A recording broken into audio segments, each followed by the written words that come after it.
नमस्कार। अलका विजिता शुक्ला चैनल में आप सभी का स्वागत है। कर्म पर विश्वास और ईश्वर पर आस्था, ये हर मुश्किल का निकाल देते हैं रास्ता। जी हाँ, ये बिल्कुल सत्य है। अगर आप अपने कर्म पर विश्वास करते हैं, भरोसा करते हैं और ईश्वर में आपको आस्था है, आपको यह विश्वास है कि ईश्वर हर वक्त आपके साथ में है, हर वक्त आपकी मदद के लिए तैयार हैं, आपकी हर बिगड़ी बनाने में सहायक हैं, तो निश्चित ही आपकी हर समस्या का समाधान आपको मिल ही जाता है। आप कितनी भी बड़ी मुसीबत में क्यों ना हो, कितनी भी बड़ी परेशानी में क्यों ना हो, लेकिन उससे उभरने का, उससे बाहर निकलने का रास्ता आपको स्वयं ही दिखने लगता है। कुछ समय ऐसा हो सकता है कि आपको परेशानी महसूस हो, आपको ऐसा लगे कि कोई रास्ता दिख नहीं रहा, लेकिन ऐसा होता नहीं है। क्योंकि जब हमें लगता है कोई रास्ता है नहीं इस परेशानी का, तो उस समय कहीं ना कहीं हम अंदर से कमज़ोर होते हैं, कहीं ना कहीं हमारा मनोबल डगमगा रहा होता है, जिसकी वजह से हम जब कमज़ोर पड़ते हैं तो उस समय वो घबराहट हमको कहती है। घबराहट की वजह से ही भी हमारा दिल हमको बोलता है कि इस समस्या से निकलने का कोई रास्ता नहीं।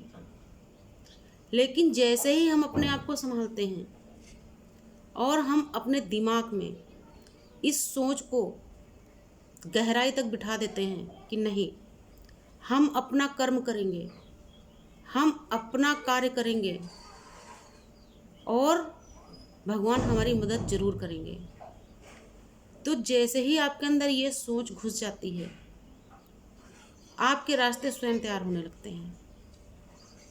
आपको समझ में आने लगता है कि जिस समस्या से आप पीड़ित हैं, परेशान हैं,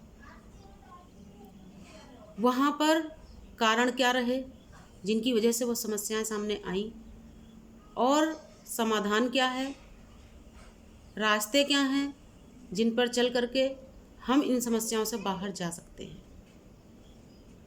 लेकिन ये सब तभी होता है जब आपका आत्मबल मजबूत हो, आपका दिल सच्चा हो, आप सचमुच अच्छे ही कार्य कर रहे हों, आप सच्ची लगन से ईश्वर की आराधना करते हों और आप कभी किसी के बारे में बुरा नहीं सोचते हो।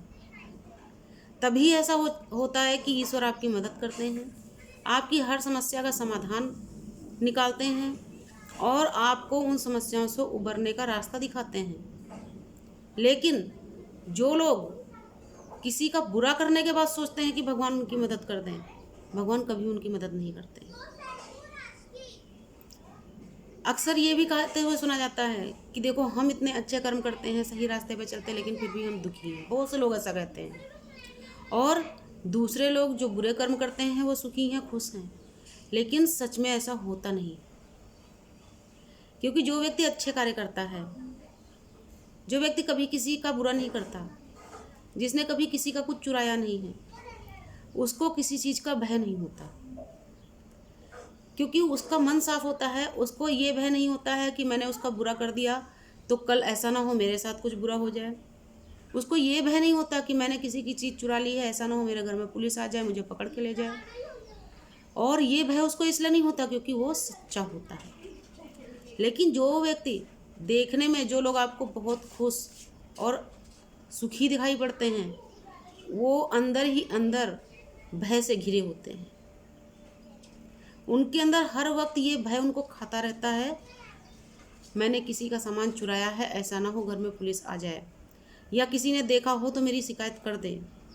उनको हर वक्त इस बात का डर लगा रहता है कि आज मैंने किसी को पिटाई कर दी या किसी को मार दिया, ऐसा ना हो कल मेरे साथ भी ऐसी कोई घटना घटित हो जाए।